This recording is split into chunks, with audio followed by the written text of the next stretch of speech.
O której ty jedziesz do Dolniwi? Jak przywiozę ich tutaj wszystkich, to przecież do 16 do tego. A. 16:30. Przecież nie naprawdę.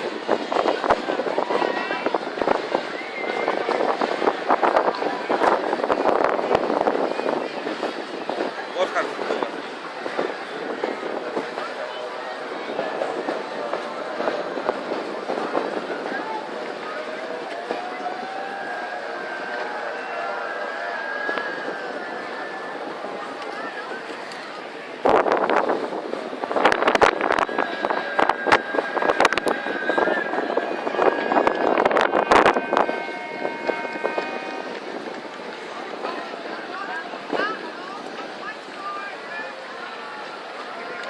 Borchardt się ruszył?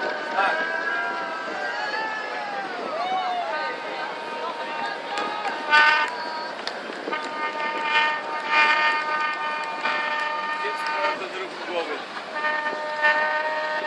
Nieźle przydymili.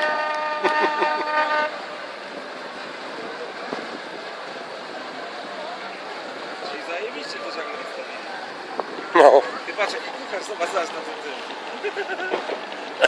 To jest powolutki, No. to naprawdę konkret. Ile to ma? 40 litrów? Przyjdę się nie ale mam 20 razy stała. Wiesz co?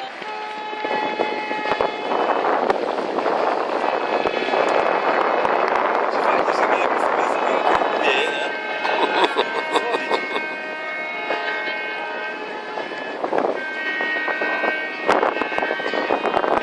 Kriegsmarine już płynął?